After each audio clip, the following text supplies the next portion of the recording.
Hello, everyone. We are back again with another series of laughter, fun, and rolling. I Nihal. And I, Nevan. We are your podcast host for today. Let's begin with today's topic. No, the bitter truth when the mask falls. We would like to start off with a single question. What's the heaviest thing you have ever carried? Maybe it's a secret, or maybe it's the weight of an expectation. We live in a world that sells us highlight reels, perfect grades, perfect lives, and perfect jobs. We've all been bought into it. We've become so obsessed with the illusion of success that we've forgotten what it's like to be a human, what it's like to be a true self. From childhood, we've been only taught one thing as if our only option is to be a winner and stay away from failure. And you know what the worst part is? We all are in on the performance. Everyone walks around in a silent panic, terrified of the day the curtain might fall. We're all so afraid of the word failure that we're willing to break ourselves apart just to avoid it. Today's podcast isn't just a podcast, it is a conversation about truth. So profound it reshaped a life. We are here to talk about a person whose story proves that true success is built on the ruins of failure, and a person whose journey from rock bottom to top is one of the most powerful case studies of all time, Oprah Winfrey. Most of you know her as a media mogul, a billionaire, or a voice of a generation. But before all of that, she was a young news anchor in Baltimore. She was natural, she was emotional, and she was well connected with people. Although it is a good thing, her sirs viewed her empathy as a sign of weakness. She was criticized for being too emotional.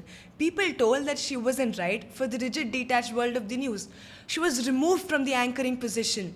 Imagine that. Oprah, who had been fired from a job in media, was always appreciated for her humanity and ability to connect with people, and those were the very things that were holding her back. To the outside world, this was a monumental failure. It was a public humiliation. But to Oprah, it was the moment that she stopped acting like the woman that everyone else expected her to be. It was the moment her mask fell. Her failure paved her way towards the local Chicago talk show, which was at the bottom of the ratings. She was given complete freedom. No one was watching, so she had nothing to lose. She stopped trying to be a perfect and a polished anchor and started to be herself. She brought her genuine empathy, curiosity, and her raw honesty to the show. And you know what happened? The show, which was a failure, it soared to the top and it became the Oprah Winfrey Show. Her so-called weakness became her greatest strength. She had to fall from someplace high just to reach somewhere even better. She did not reach her success despite her failures. She reached it because of her failures. Absolutely, Nevan. Oprah's story isn't just hers. It's a reflection of truth that we all need to understand. Oprah was molested at the age of 8. She was gang raped. People, by looking at her face, rejected her from getting into the job. Here are the lessons which we can learn from Oprah's life. Failure can sometimes be a redirection. What may seem like a dead end might be a strong redirection towards us finding our true self. Oprah being fired from a news station led to her starting a media empire. Authenticity is a superpower. Trying to fit a mold will only limit you. Your greatest asset is your unique abilities that others find flaws in. The fear of shame is more damaging than failure itself.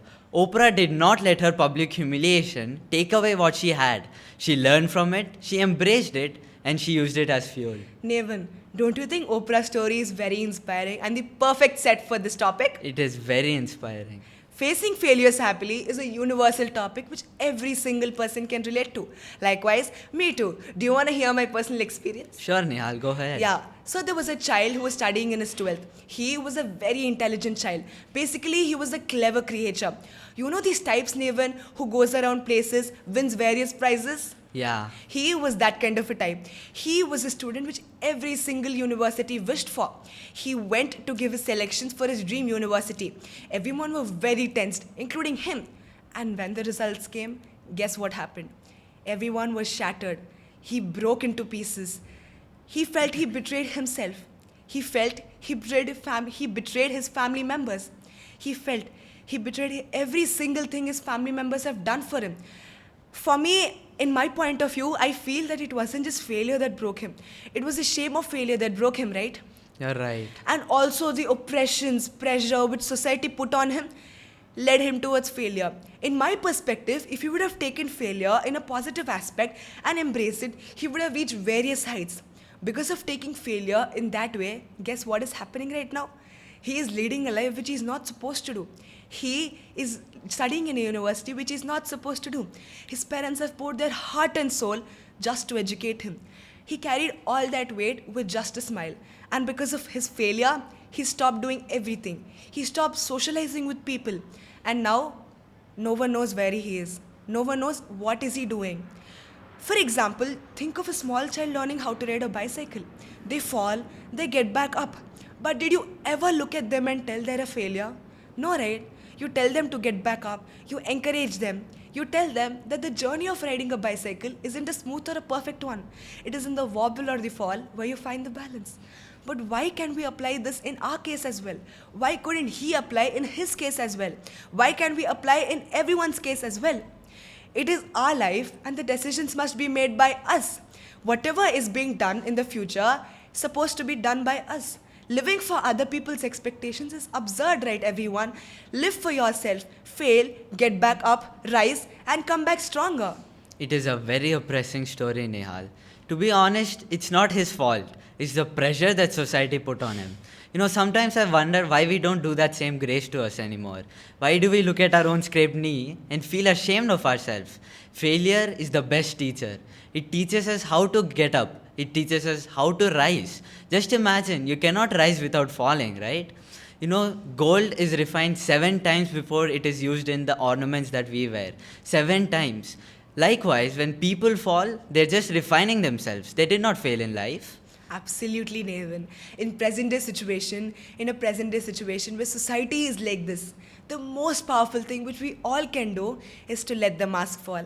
Let people uncover what is behind us and let people unleash our true potential, because true happiness is not found in what you achieve. It is found in the courage you find. Because in a world full of perfection, the greatest, most beautiful act that you can perform is by being authentically and courageously human. Today, we are over. But I want to leave you all with this one question.